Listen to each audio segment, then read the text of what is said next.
নমস্কার বন্ধুরা, ভালো আছেন? আজ আবার একটি নতুন ভিডিও সুস্বাগতম। আজ নিয়ে এসেছি কপালে এক ফোঁটা চন্দনের ম্যাজিক বদলাতে পারে সব কিছু। আপনারা কি জানেন চন্দনের গুণ কত? শুধু পুজোর কাজে লাগে আমরা জানি, কিন্তু চন্দনের আরও অনেক কাজ রয়েছে। চলুন জেনে নাও চন্দনের গুণাগুণ।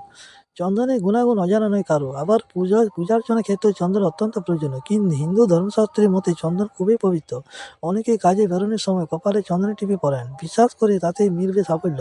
তবে জানেন কি, শুধু এইটুকু নয়, কপালে চন্দনের একটি টিপ পড়লে বদলে যেতে পারে আপনার জীবন। কি চলুন জেনে নাও। বর্তমানে কর্মব্যস্ত জীবন, নিজেদের জন্য সময় পাওয়া যায় না। শারীরিক ক্লান্তির মতো মানসিক ক্লান্তি ঘিরে ধরে আমাদের, যা জন্ম দেওয়া অবসাদের। কপালে প্রতিদিন এক ফোঁটা চন্দন লাগলে নাকি অতিরিক্ত দুশ্চিন্তা অবসাদ থেকে মুক্তি পাওয়া যায়। মাথার যন্ত্রণার সমস্যা ভোগেন অনেকেই শুধু মাথার যন্ত্রণার সমস্যায় ভোগেন অনেকে। ওষুধপত্র না খেয়ে ব্যথা থেকে রেহাই পেতে কপালে এক ফোঁটা চন্দন নাকি অব্যর্থ। আজ থেকে এই কৌশল কাজে লাগাতে পারেন। রাতের অন্ধকারে ঘর, হাতে স্মার্টফোন, ঘন্টার পর ঘন্টা কেটে গেলেও ঘুম আর আসছে না। অনিদ্রার সমস্যা কি আপনি ভোগেন? সেই সমস্যা থেকে রেহাই পেতে চন্দন নিমেষে কাজ হবে। তাই প্রতিদিন রাতে ঘুমোতে যাওয়ার আগে এক ফোঁটা চন্দনের টিপ কপালে পড়ুন। ফল পেতে সময় লাগবে না।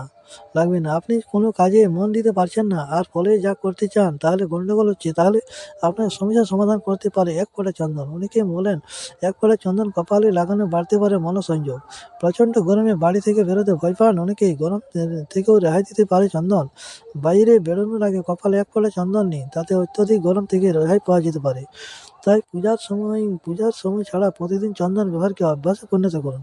সুফল মিলবে, সে বিষয়ে কোনো সন্দেহ নেই। তাহলে দেখলেন বন্ধুরা চন্দনের কত গুণাগুণ।